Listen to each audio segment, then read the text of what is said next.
Good evening. My name is Frank Kemp, and I'd like to welcome you to a presentation that is co-sponsored by the Darien Sail and Power Squadron. Commander Jeff Brown is here. Stand up, Jeff. Applause for the Power Squadron, the Darien Boat Club, and our hosts, the Norton Yacht Club. Now, representatives of all three organizations have been key in pulling this three-part series together, and we look forward to having a similar program sometime soon. Special thanks also go to Allison Graham, our videographer, Jim Cameron down on Channel 79, and Peter Adler, who has succeeded in getting clicks on the Squadron's webpage to all three. Tomorrow, the next day, the third one will be on there. All three presentations are up for viewing on the web. And they were good. Many of you were here for the police and fire presentation, the first one. And then last presentation, Joe Gerace, ace a boat maintenance and engineer from Dockside Marine. And now tonight. So, as far as tonight, you won't hear much about the Darien Sail and Power Squadron this evening, as we're a very modest organization dedicated to boating education and community service. However, I'll say that you should keep a lookout for articles in the club newsletters and newspaper concerning some real news about our boating education program that starts in February. There's been a lot of discussion as to the advantages of a short 2-day course versus the full course of 6 sessions that we've been teaching forever. Which should we do? And this February, we're going to do both. The short course will start on Tuesday, February 4th, and the full course will start on Wednesday, February 5th, both here at Norton. The student fee for either course will be the same, $150, and will include a year's membership in the squadron as well. So this is pretty much of an adventure for us to see which course has a better draw. We know that some people really want that short course, like the kids, or a launch operator, or some kids for the summer job, or someone who's moved in from out of state, who's an experienced boater and just got to get the Connecticut minimum requirements. On the other hand, we know that people who have the time over 6 classes to experience charts and a little piloting, and how to use a VHF radio, anchoring, lines and knots, and some local knowledge. The 6-class format is ideal for them, and they might, so we don't know which is going to be successful. We believe that both will be successful, and so we're going to have a certain amount of advertising for that.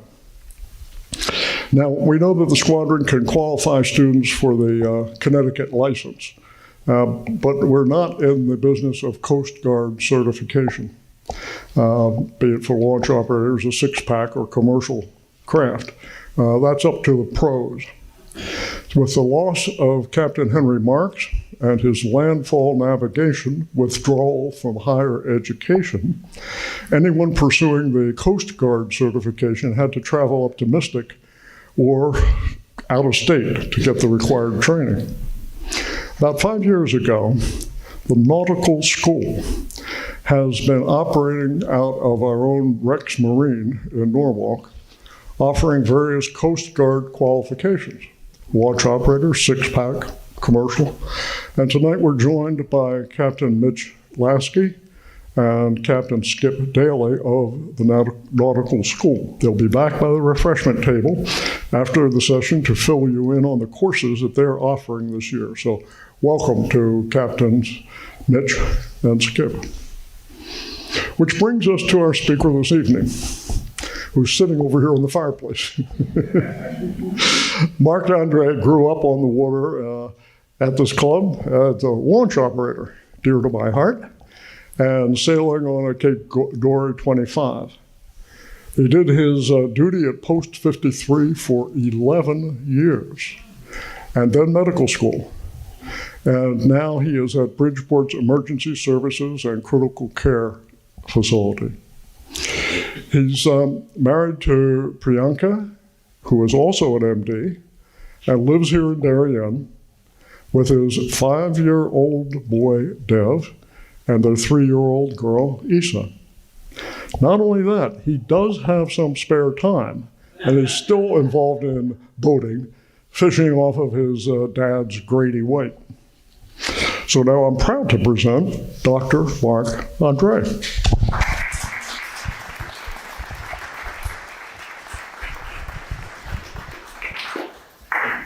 Can everyone hear me okay without the microphone? Yeah. Okay. All right, that sounds good. So thank you so much, Frank. Thank you, Frank, for getting me involved in coming here. Thanks to the Boat Club Yacht Club and Power Squadron for sponsoring what's really a cool series. This is going to be a quick talk on first aid on the water. Sorry, this is advancing.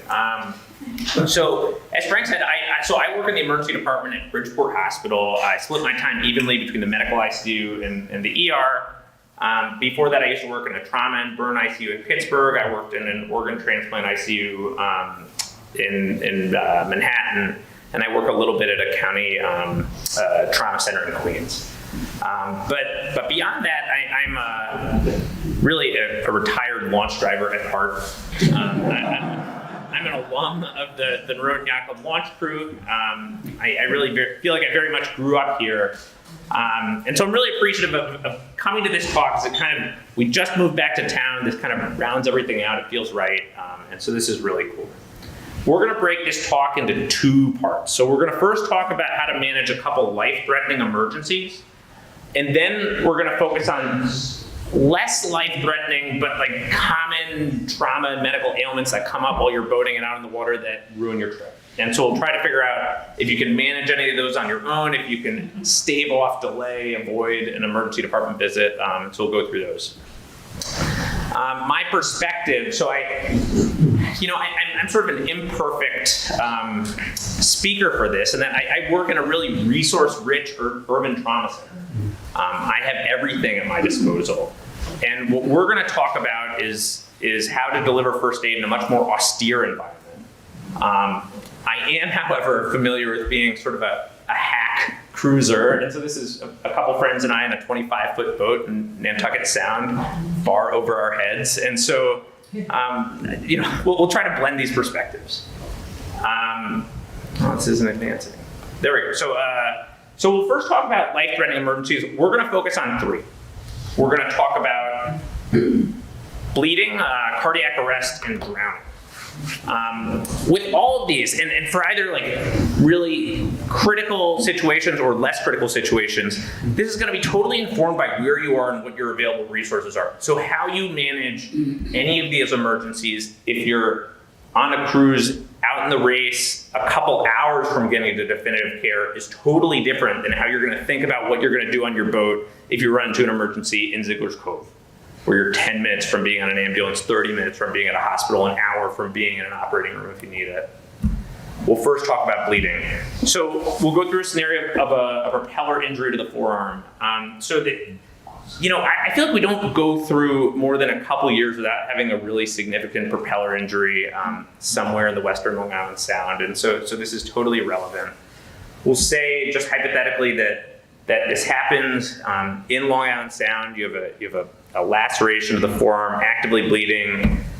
You're pretty close to having an ambulance at your side, but in the meantime, you've got to do something to manage this while you're there with your crew on the boat. When you're managing a really actively bleeding cut in the field, this isn't about fixing the cut. This is just about controlling blood loss. So it's not a solutionary time. All you want to do is stave off blood loss. And you really have 3 tools at your disposal. And it kind of depends on what you have stocked on your boat, what situation you're in, what your expertise is. Your direct pressure onto the wound. So you're pushing direct pressure right onto the spot that's bleeding to try to tampen on those blood vessels, push all those clotting factors together. We'll talk a little bit about combat gauze, but I think most important, we'll talk about tourniquet placement.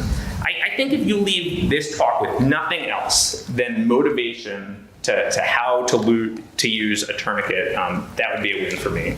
This is a really easy, life-saving thing that you can do that's both applicable to boating and the scenario that we're going to talk about, and more broadly to life. I do a lot of fishing, and so at the surf casting community in Eastern Long Island, the Cape, the islands, they're navigating this kind of new emergence of sharks that are coming locally, and guys are actually keeping a commercial tourniquet on their person just to deal with that new threat, which I think is interesting and probably relevant. So we'll first talk about direct pressure. It really does not matter what you use to put direct pressure onto a wound. This is gauze. It's $18 on Amazon. What gauze does is really just sop up the blood and keep the space clean. But it doesn't really do a lot in terms of how. It's no different than just putting your hand on top of the wound. It's just something that's going to keep things clean. You could use a rag, you could use a t-shirt, it doesn't really matter. Just use something and put all of the weight that you can on top of that wound to try to stop the bleeding. And you're going to want to keep all of your weight on that wound until you get to care or until you put a tourniquet on. I don't know, is Joe Larchevik in the audience? I don't know if he's good. So he's the local director of the ambulance service. I don't know if so we don't use quick clot or procoagulant gauze in the emergency department so much, but it started to emerge out of the battlefield into pre-hospital care and civilian life, and it's actually found its way into first aid kits that you can buy off Amazon things. It's kind of an interesting product. There's a bunch of different ones out there. They're all branded differently, but the upside is that it's a piece of gauze that's impregnated with clotting factors that can help you address an actively bleeding wound. You may have this, you may not. What I'd like to talk about is a tourniquet. And so if you have an extremity injury, that's actively bleeding, a tourniquet is a definitive short-term solution to that's going to stop bleeding. This is life-saving, and for the most part, very low risk to place, and it's pretty easy. I came with a tourniquet here. This is the same one. I went right with this SKU. It's a $30 tourniquet. If you have one available to you, let's say you have a wound distal on the arm, so you want to put it somewhere closer to the heart than the wound. You cinch it down tight. You can do this on yourself or ideally to someone else. And then you want to be able to have about a finger underneath, and then you'll just twist this bar. And the goal is to keep twisting it and keep tightening it until you don't feel a pulse in the wrist. And so what you want to do is stop arterial blood flow to the arm and just shut everything down. You'll see on the internet pictures of people using, once you get this, these are really nice, and this has really come a long way in the last decade or so, in that it's got a little plastic piece here and it secures and it works really nicely. When I took my EMT course, it's coming up on 20 years ago, we were talking about using like cravats and sheets and pencils and things to make a tourniquet. And while it's true you can do all of those things and you can make a makeshift tourniquet, you potentially run the risk of putting a tourniquet higher than the pressure of the veins and lower than the pressure of the artery. And so what you end up with is sort of like as though you were going to go to Quest Diagnostics and have blood drawn. You can actually make a situation worse. And so having one of these commercially available products is great. How long can you leave a tourniquet on? 2 hours is fine. When you get to 4, 5, 6 hours, you start talking about a real problem where you can have ischemia, nerve damage, and put the limb at risk for amputation. If you're in Ziegler's Cove and you're going to be in the hospital in less than an hour, putting up a tourniquet is a completely low risk maneuver. And so if you're thinking, boy, do I really want to put a tourniquet on this? Like, don't think harder, just put it up and be done with it and stop the bleeding. If you're in like Block Island Sound, that's probably you might want to try a few things before you put a tourniquet up, because if you're not going to be in a hospital for 6 hours, you're really making a decision that limb is going to be amputated. Now, What you can use a tourniquet for as well is you can put it up for a little bit and do what you can to get control of bleeding to temporize things. And I'll say, like, we do this in the emergency department, with reasonable frequency. So I had someone a handful of weeks ago who came in after a stabbing injury and had an injury to an artery in his arm. We were waiting for the surgical team to mobilize, and we just put up a blood pressure cuff higher than the blood pressure and stopped the bleeding. And he was able to sit there for an hour with no problem at all until he was able to go to an operating room. So this is something that even outside of an extreme scenario of being on a boat with a big laceration you're trying to control, it's very reasonable. With all of these, if you put up a tourniquet or if someone's actively bleeding, you're going to want to summon the resources that you can. And so your VHF radio, if you're, in local waters, you might you'd be able to, get a police boat or maybe get yourself to shore with your own boat. If you're further out, you're going to have to start thinking more deeply about how am I actually going to get out of the situation if I put a tourniquet up. If I only have 4, 5, 6 hours until the limb is really at risk, well, maybe you're talking to the Coast Guard about airlift out or what have you. Any questions about this? And this is also this can be a dialogue as well. Yeah. I always heard you could periodically loosen the tourniquet to get the blood flow back in a little bit, then tighten it back up again. Is that like an old wives' tale, or? There's probably some truth to that. Although, I think more practically, if you're going to put up a tourniquet, I'd probably just put it up and be done with it. Because what you don't want is to have a situation that's under control and then lose control of it. So if you have a tourniquet, you've got hemostasis, and someone stopped bleeding, I'd take the win. Yes. So, Mark, you said something along the lines that if I think what you said is you make it too loose, it's actually worse than making it too tight. So hypothetically, if you had venous blood loss, so let's say you didn't have damage to an artery, but you had damage to a vein, and you put it up at a pressure that's occluding venous return. Like let's say you go to the lab and you want blood drawn, they put up that little rubber tourniquet and all your veins puff up. That's functionally what you're doing if you put it not high enough that you're occluding arterial blood flow. So when you put the tourniquet up tight enough that you're occluding arterial blood flow, there's just no blood getting to the limb. And so it'll bleed for a second and then it'll be done, and you should have a hemostatic wound. Really with tourniquets, there's courses on this now. There's the Stop the Bleed course. I don't know if that's gotten out to here, but some of the trauma surgical departments in the country have been really pushing this, that no one should die of an extremity wound. That should be something of the past. Yeah. Not to be literal, but just to clarify. Yeah. You say put it up. You're not I keep saying put it up higher on the arm, but twist. Yeah, but I'm glad you brought that up as well. There's no harm in going. So ideally, you want to be a couple inches closer to the heart, higher up on the. We'll talk about arms just for practicality. Higher up on the arm than the wound, because you want to stop the blood flow down. The higher up you go, the more limb you put at risk. But if you're going to be in the hospital in an hour, if you're in Ziegler's Cove, if you're in Darien, put it up as high as you want. You're not going to risk that limb. Yeah. So if I tighten this tourniquet enough, the bleeding will stop to 0? Yeah. And so you'll have oozing that's not clinically important, but you will stop the bleeding. Okay, so that's when I know it's tight enough. Yeah, if you can feel a pulse, and once you stop the pulse, you should be fine. But you can keep cranking until the bleeding stops. Okay. Yeah.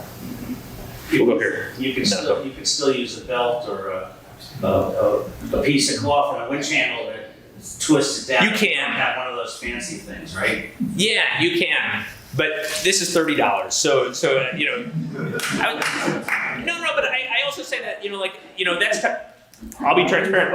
On our 20-foot Grady White, I don't have a tourniquet on. But if you're an event organizer, let's say you've got a bunch of people on the water, this is probably something that you want to think about stocking on one of your race committee boats or what have you. And it's probably something that should be on my boat. Junior sailing as well. Yeah, exactly. And probably if your junior sailing instructor should be savvy in how to use this. It's not challenging. Yeah. What about duct tape on the wound? Yeah, so if you're it's a good question. If you're in a situation where it's just you and a crew member, right? And let's say that you need to be functional and you don't have the bandwidth to just sit there and lay on the wound, you do what you can to put as much pressure as you can on the wound. That can be belts right on top of the wound or tape or some sort of pressure dressing. Ideally, nothing is better, and like I'll say for me, like there's no better direct pressure than the medical student's hand. You know, like I mean, we use like whoever's there, just please stay there. This is going to be your next half hour. Yeah. I assume this is for the 2 legs and the 2 arms, Yeah. but what happens if it's a finger? Yeah, there's different commercially available finger tourniquets. It's rare to have life-threatening bleeding from a finger, but it's actually, we commonly put up finger tourniquets to be able to repair a wound in in a hemostatic wound bed where there's no blood coming out. You can kind of see what's happening. Yeah. I know you said you talk about arms, but if it happens to be the foot, Yeah. do you put it below the knee or do you put it up to the groin? I mean, Yeah, so if it's down to the foot, you don't have to go all the way to the groin. You could, but there's probably not a reason to put that much limit risk. So put it a couple inches ahead, crank it down. If you get control of the bleeding, that's great. If you need to move it up or tighten it, that's okay too. It's a pretty blunt instrument, just like really tight, closer to the heart than the wound. I'll take one more and then we'll press on if that's okay. Have you seen cases where there were amputations required just because it was not properly done? No, but I also, listen, I work in an urban trauma center. I've only ever worked in urban centers. And so I've never been in a situation where I've had, remember I trained in New York City, you know, so I've never been in a situation where I've had really prolonged evacuations come to me. Even when I was working in Pittsburgh and we had people flying in from further out, like, you know, you could still get someone to the hospital, into the operating room in an hour. We'll see these most commonly put up by the police. So when I see these come in, it'll be a police officer who evacuated someone who is a victim of violence. One more, okay. So, yeah, go ahead. With kids, is there anything different with small bones, small people?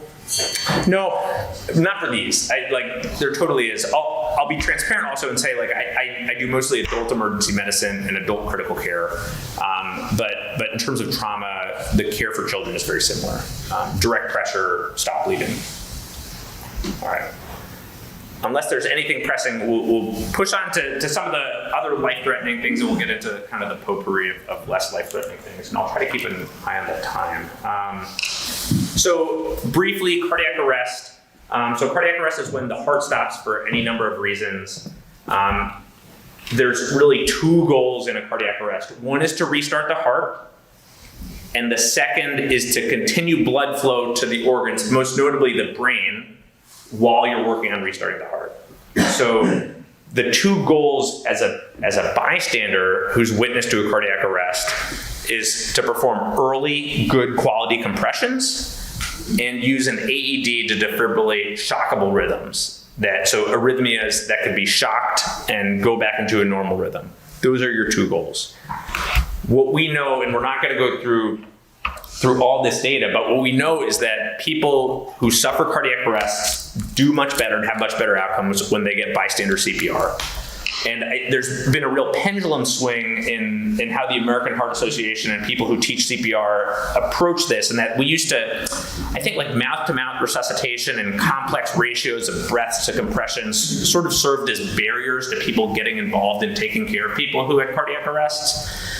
When really what people need is good high quality compressions. And so compressions only CPR, good compressions without much interruption that's what we know works.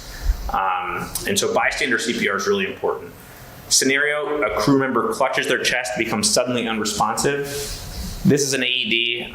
We're all in this room. There's probably an AED in this building. There's 2. So people know where they are. This is great. Okay, so ideally someone in the room knows where an AED is. I think if you're, this isn't to say like you, but like you on your 20-foot boat should have an AED. Like that's clearly impractical. Like you're not going to do that. But if you're an event organizer, and not to Wait a minute, they're way overcrowded. no, but I mean, if you're an event organizer with a big regatta and you've got a lot of adults, kids, whatever on the water, you might think about putting an AED closer to that situation, because if someone has an arrhythmia on the water, really their only chance at survival is going to be to get early defibrillation in the field.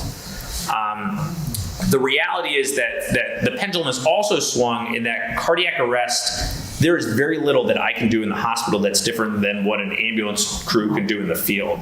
And so cardiac arrest has really outside of a few rare scenarios, has become a disease that's totally taken care of before the hospital. And if you're going to survive a cardiac arrest, you're going to survive because you got good high quality CPR and had your heart restarted quickly by either a bystander, ideally, or an ambulance crew, not because you got to the hospital some hour later, because then it's frequently too late. Yeah. Just a quick question. If you're untrained in the use of an AED, are you still covered by any Good Samaritan laws or anything like that? I don't know a ton about Good Samaritan laws outside of I think if you're trying to do the right thing, Good Samaritan laws cover you.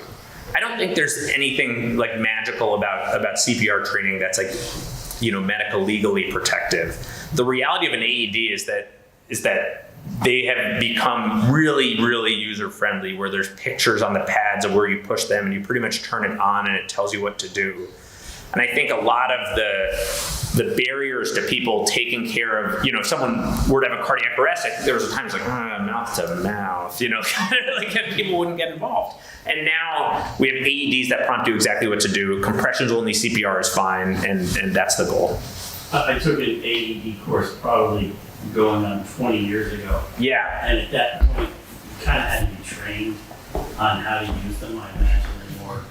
Yeah, I mean, there was when I took my first CPR course, we were using paddles and gel in post-53. I mean, that time is gone, and so things have come a long way in terms of how easy they are for users to interact with. And I think the reality is, ideally, we're not going to talk about how to do CPR here. And, if I could do anything, please go and take a CPR course. And they've only gotten easier and more accessible. And there's a lot of resources in this community, post-53 chief among them. But it's also become easy enough that if you're not trained, you can probably do better than nothing. Yeah. What's the risk of using an AED if it's not needed, and how do you determine? So that's the beauty of an AED, is that when you put it on, it's a defibrillator that also checks for the rhythm. So it's not going to shock a non-shockable rhythm. So it's only going to shock two arrhythmias: ventricular fibrillation and ventricular tachycardia. Really? The algorithms are pretty good. Now, in a dream, and this literally never happens, but in a dream, if that AED is able to go to the EMS station and have the strip downloaded, and then we can bring it to the hospital and see what the arrhythmia actually was, that can be really helpful. But that's to say the machines are excellent, and they have algorithms inside them that interpret what's going on. They won't shock non-shockable rhythms. And when they come to the hospital, if someone got shocked by AED, we take that to the bank that they had a shockable rhythm, and that changes how we approach their cardiac arrest after. Briefly, a word on hypothermic cardiac arrest. So cardiac arrest survivors, once you get beyond about 30 minutes of CPR time, your chance of having a good neurologic recovery is quite poor, unfortunately. Hypothermia is a little bit of a different scenario in that there's case reports, case literature of people who have been submerged in avalanches, exposed to elements for a long time, and cardiac arrest for a long time, have done quite well. I take care of some hypothermic cardiac arrests that honestly mostly the homeless population in New York who for one reason or another get trapped in the elements when it gets really cold. We treat these cases differently and are a little more aggressive even if someone has been down for quite a long time. Talk quickly about drowning. So drowning and cardiac arrest unfortunately frequently come hand in hand. There's two types of drowning that EMT course and first aid courses are I remember being very focused on being taught. There's a drowning where your larynx closes and your lungs are dry, and then there's a drowning where your lungs fill up completely with fluid. It does not really matter what type of drowning you had. The management is the same.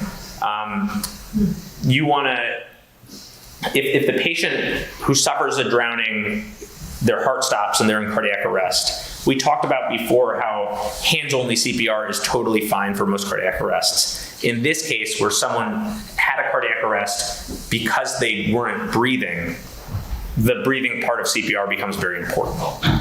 This is a $10 CPR mask. Holding one is actually kind of its own skill set, but you can learn this during a CPR class. Mouth-to-mouth resuscitation is still a thing. You can do this. There's also like other types of barriers that are available that you can have on a keychain.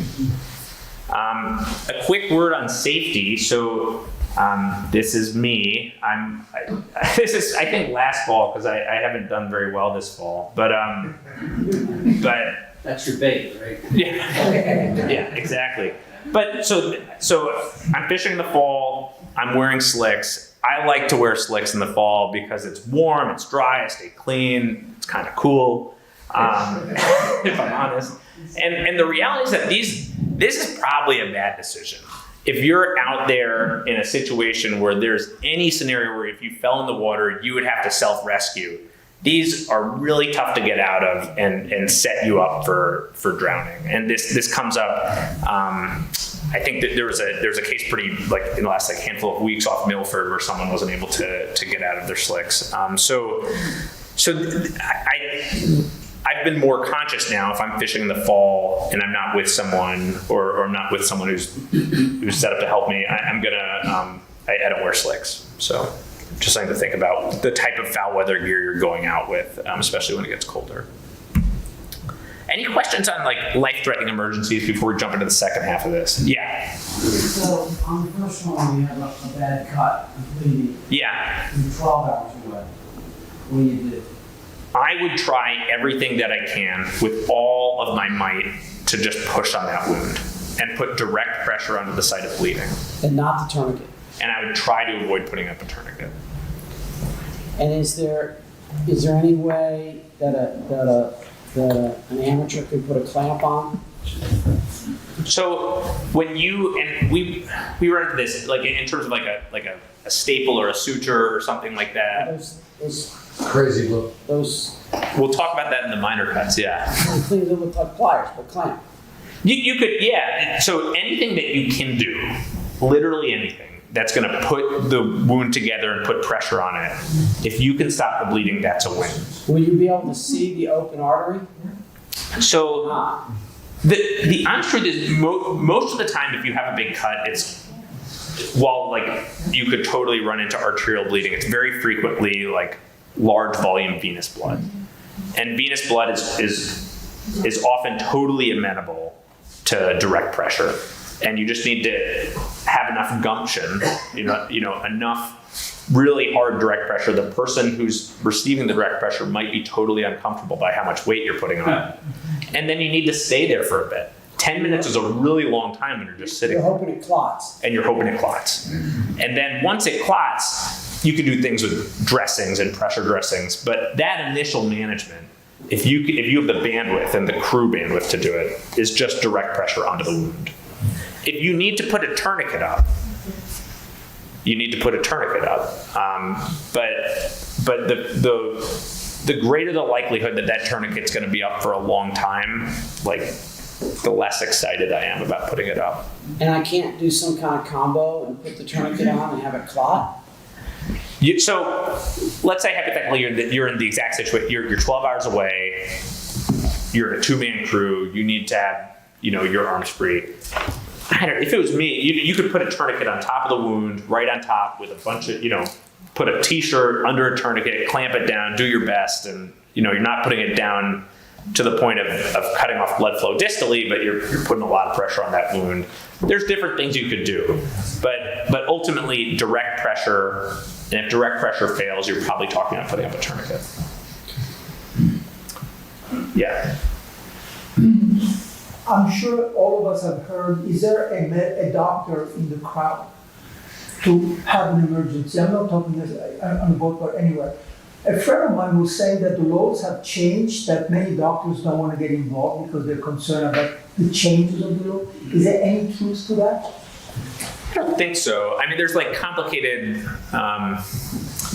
No, I think the Good Samaritan law is pretty protective. I'll say, like, I don't work with Post 73 anymore, not because like I don't want to, but because like that's a little more medical legally fraught if you're like a physician in the field and you know what to do, but you're only operating as an EMT. Like that gets complicated. But Matt, for the most part, if you're doing reasonable things that other reasonable people would do, I hope that you're protected. So I have a question. So if you're, out in the middle and you need some help and, we're all novices at this, can you go on Channel 16 and ask for medical advice? No one will give you medical advice over 16 probably. They might give you like really easy first aid advice, but they'll probably send resources to you. It's a good question. I would... Was there a phone number you can call 1-800-DOCTOR? Yeah. It's funny. This is like a side, but I had a friend who used to we used to have dinner together, and he was like the on-call doctor for like Emirates, and they would like call him to figure out if they needed to like land the plane. Half the country's airlines they call Pittsburgh, and the other half calls Arizona. It's wild. But there's probably like I don't know. If you call 911, you will get basic first aid stuff from a 911 operator. There's definitely services for cruisers where there's a doctor on call. Yeah, you probably know more than me about it for sure. Yeah, it's a monthly fee type thing. And you can get some advice that probably can help you triage whether you need to like abort your cruise or find a local cruise ship. Yeah. All right. I think that's the critical bit. We'll talk now about like just kind of smaller things that might ruin your trip and how you can avoid ruining your trip. This is a potpourri of a few things, and this really at this point can be a dialogue. So if there's things that you think of that you want to talk about, let's talk about them. These are a couple that I put up that we'll go through. So small cuts, fish hook injuries, minor burns, and orthopedic injuries. And again, like if there's stuff you want to talk about or you've encountered, like, let's talk about it. Small cuts, you want to clean the wound. So there's nothing magic cleaning the wound, just like water for a little while, scrub it out, get it as clean as you can. If the wound edges are really far apart and you're like, oh, like that's pretty open, like you probably need to go to an ER and you're probably talking about stitches. If you have a wound that's like deep but the wound edges are together, let's say like it kind of looks pretty good, that's something that you can use glue for. And the more of a production it is to do sutures, the more likely I am to use glue. And this goes for my medical practice too. Like if there's a kid that's like freaking out and like it kind of looks gluable, we're probably gonna glue. And that goes for like, if I'm at home and I have this and we can avoid ruining our whole day and we're gonna glue, we might just glue. This stuff is great. The internet's funny. You can get this stuff. This is actually like purpose-built tissue adhesive. There's a bunch of brands. Dermabond is a really common one. It's kind of expensive, but like I'm surprised you can actually find this and you could buy it.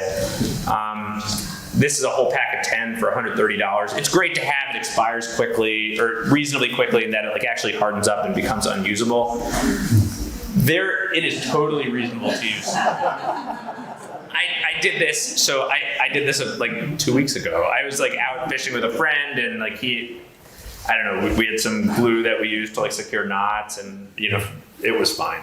So I'm not saying it's perfect, but like if you're on a boat and you've got a small cut and you've got super glue, like I'd say go for it. This is not medical advice. This is just like all right.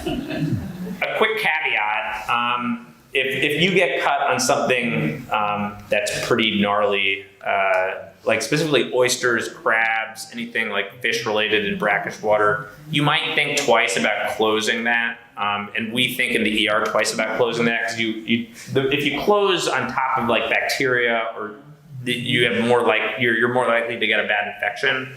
In brackish water, in the Long Island Sound in particular, there's a particular bug called Vibrio vulnificans that comes up in the news like, I don't know, every 5 years or so. This is, I couldn't believe this on the Connecticut Department of Health website. 2013 was apparently a bad year, but in low single digits, there's significant wound infections related to this bacteria. I've taken care of exactly one guy who got really sick in eastern Long Island crabbing. So if you step on an oyster and the wound's not that bad, I might think twice about closing on top of it. And if it's really deep, you probably do want to talk about going to the emergency room, because there's sometimes we'll use different antibiotics to prophylax against bad infections. Any questions about small cuts? Yeah. So this is actually not a question, it's just more of a public service note. There's Tesla and Infinity. there's a fact, this a lot of cars parked down in back here, and they're blocked in right now. There's trouble trying to get out. So whoever blocked them in for long. Not me. It's looking over along here, the price area. Yeah. Sorry to interrupt. No. Otherwise, we're gonna get the hoist. No, I'm sorry. Right. Yeah. So you're on your boat sailing down in the Caribbean, Yeah. and your elbow brushes some coral. I'd probably move on with my trip, but it, Well, I had a friend that came back from Hawaii, and her elbow Okay. had coral.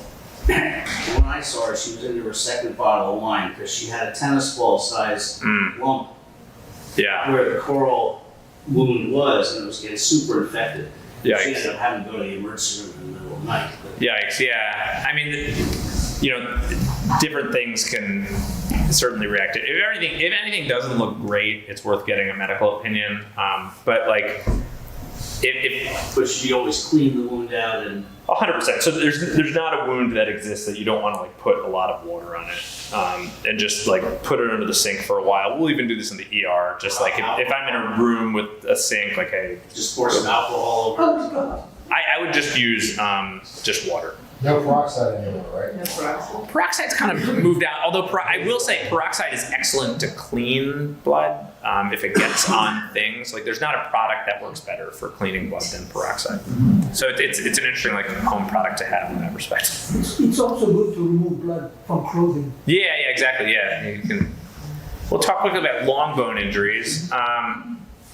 So this will be quick, but if you're going on a longer cruise, it might be worth thinking about stocking some sort of commercial splint. These are pretty small; they can wedge into a fold somewhere. Sam Splint is the one to go with. There's they run this market. They make the best one.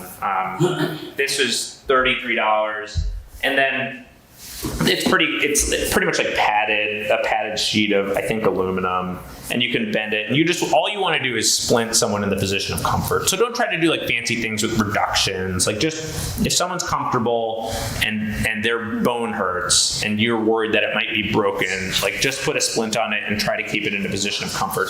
If you have a board, that's fine, but these are great.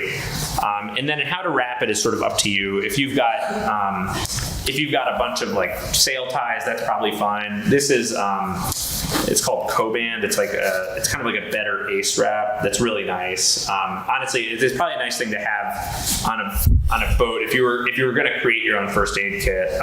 This is a 21st century ace wrap that kind of grips to itself and you can hold stuff down with it. If you have a cut and you need to put a pressure dressing on, you can use this.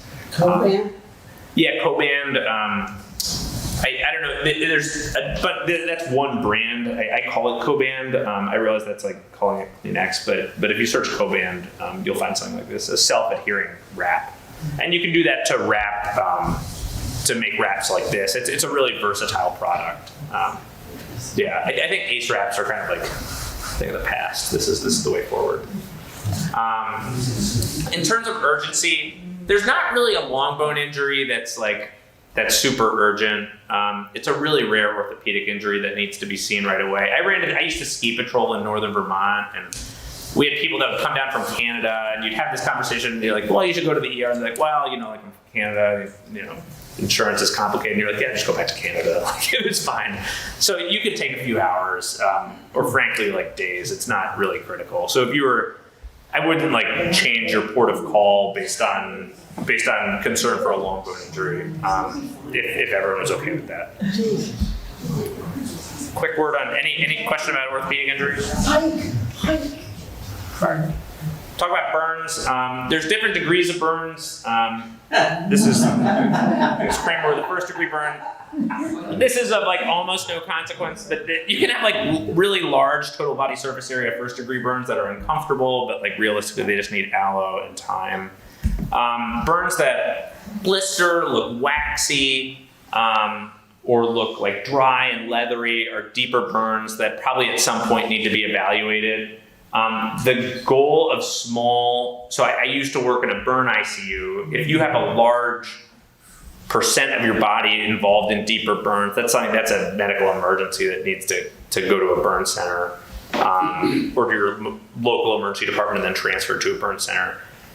If you have a small, burn that's kind of deep, you're like, I don't know, like it's something that you probably want looked at by someone that looks at burns routinely. So it's something that, incidentally, Bridgeport is the only burn center in the state. So it might be like, if you're out on the Sound, it's Sunday, you might want to like put some Bassett trace on it and then be like, well, Monday morning I'm going to go to the burn center and have someone look at it. Because sometimes if they're deeper and more cosmetically sensitive areas, a surgeon might have thoughts on skin grafting or different things. And so you want to be seen by someone if it's deeper and in an area that you're worried about.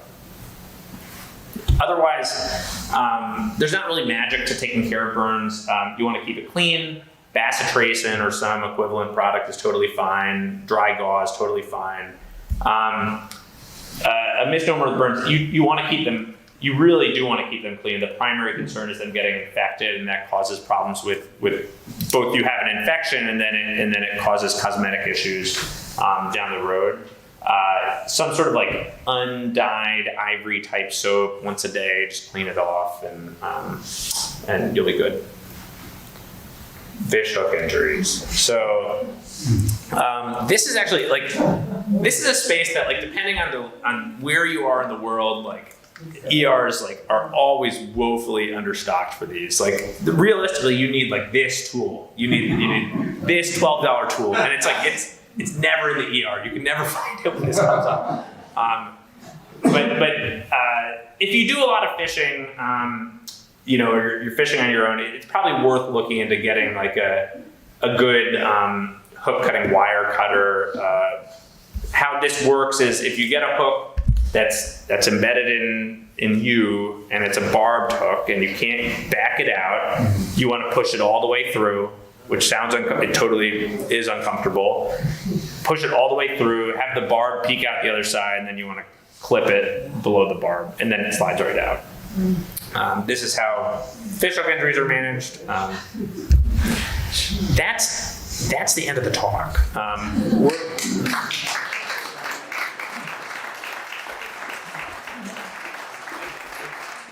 At some point, I mentioned, so there are all sorts of commercially available first aid kits on the internet. I think they're all some version of fine. They have different things in them, and it depends how big a trip you're going on, what types of things you want. This one is from MyMedic that we bought for the purpose of this talk, but it's sort of attractive in that it has little modules that are waterproof, and I think for on a boat that seems nice. There's all sorts of them. They have different things. I encourage you, if you're gonna walk away from this talk motivated to purchase a first aid kit, I'd look at one that comes with a tourniquet. What about head injuries? You didn't cover that at all. If somebody falls in a gap. Yeah, no. My intention was not to be comprehensive, but we could talk. So if someone falls and the really concerning things with head injuries, if someone falls and hits their head, there's just different risk factors for having a for having meaningful intracranial bleeding. Age, and then being on a blood thinner. So if you have someone on your crew that's on a blood thinner for whatever reason and they hit their head, they got to go to the ER, and that's an emergency until proven otherwise. For everyone else, How soon do they need to get to the emergency room? yeah, really fast, because the risk is having closed space bleeding inside their head. So there's only so much room inside your skull, and so if blood occupies some amount of that space, you put brain tissue at risk. And so that really becomes an emergency that needs to go to the hospital immediately. In RED, even in Bridgeport, we're a busy trauma center, but if you're on a blood thinner and you had a head injury, it is like the whole thing. The trauma alert, the trauma team comes down, the CAT scanner shuts down. We treat it with that level of immediacy. If you're not on a blood thinner, the things that are concerning, the older you are, the more at risk you are for having meaningful intracranial bleeding, and signs to look for, like changes in mental status. So it's not like a nuanced neurologic exam, like, hey, they're not acting right, time to go. Nausea or vomiting, time to go. If they lost consciousness, time to go. So if somebody gets hit in the head and lose consciousness, that's it? You go to the ER? I probably would. Losing consciousness briefly in and of itself isn't, it's not the most concerning, like, of the different things, but with certainty, when you go to the emergency department after losing consciousness, you'll end up with a CAT scan to exclude intracranial bleeding. So I would say if you're on a blood thinner, or there's a change in mental status, or there's vomiting, those are like the three, like, gotta go, let's move right now. Everything else, like, you can pause and reflect and think about. And mechanism's important too. So if someone fell from, I should lead with that. If someone fell from a height, they're working on a ladder, they fell down and they hit their head from 20 feet, that's important, that needs to go. If someone got hit in the head with a small boom, I don't know, it's uncomfortable, but the risk profile of that is very different. But if they fall in the water, they're in trouble. Yeah, you certainly. Yeah, no, agreed. Let's take one more question. Offshore, Yeah, out of helicopter rescue, yeah. you're hit by the boom, severe head injury, or by a block. You were in a totally unenviable situation. If I'm honest, it's, there's basic things you can do that are neuroprotective. You can keep someone's head a little bit elevated, so you don't want to lie them totally flat, but a little bit elevated. And most of your concerns that you can address are going to be probably airway related. So if someone gets sleepy, like you don't want them to vomit and obstruct their airway. But I come back to, like, that's a really unenviable situation to think about. I think if someone got hit hard and they seem okay, you might think about pressing on. If they don't seem okay, that's probably when you want to start doing what you can to summon resources to you. But that's you're probably in the bucket of it's complicated. Yeah. I just have one personal Yeah. observation. So when you're sailing with folks or boating with people offshore, it's good to know their medical history. We sailed with a woman for several trips, and on the third, and we're off going to Maine, and she said, I probably should have told you and Dick that I'm diabetic. That's a complicated disclosure. Right. Yeah. Yeah. So, and we didn't know. I mean, nothing did happen any time, but that was just a shock. And she was a dear friend. I was horrified. Yeah. No, I mean, certainly if you're going to go offshore, we didn't really touch on medical things because I think, like, it's almost like too much to really tackle in an hour. But you want to make sure that you have your relevant medicines and that you're up to speed on what the emergencies are that could come up with you or your crew member. So it sounds like blood thinners and diabetics is important. What else should you know about your crew? What else would you? Yeah, I say diabetes is, if someone's on insulin, that's really relevant, or if they're a type 1 diabetic in particular, that's really important. If someone's a type 2 diabetic, it probably becomes less relevant. If someone's, yeah, I don't know, there's all sorts of things you might be interested in. I would say, like, in the context of trauma, I'd be most interested in if someone's on a blood thinner. If someone, had a cardiac stent placed a month ago, that's probably of interest. I know, like, the list could go on, but I think, like, recent really, like, someone has heart failure. This actually came up. I was working in an emergency department that somehow got pulled into, like, to being, like, virtual care for, like, a yacht that was just going around the world, and the ED used this as, like, a way to, like, fund their global health work or something. They're just getting paid a lot of money to take calls because they had, like, one family member with heart failure, and they would just have to, like, figure out, like, okay, like, is this just, like, another dose of a water pill, or do we need to go to shore? And I think that was, like, the entire, like, cruise was that. So there's things to think about. I think the more complicated the medical problem is, the less likely you are to go offshore, and probably the more you want to know and be prepared. Mark, one question is that during the 11 years of service at Post 53, at what point did you come to the conclusion that you were destined to go to med school? Yeah, my case is unique in that if you never question what you want to do and you just keep doing the same thing, and, like, I don't know, you end up here. Like, I don't know, I was like, I probably wanted to be an ER doctor because I like post, and I don't know, I just never changed, and here I am. So, like, yeah. Mark, thank you so much.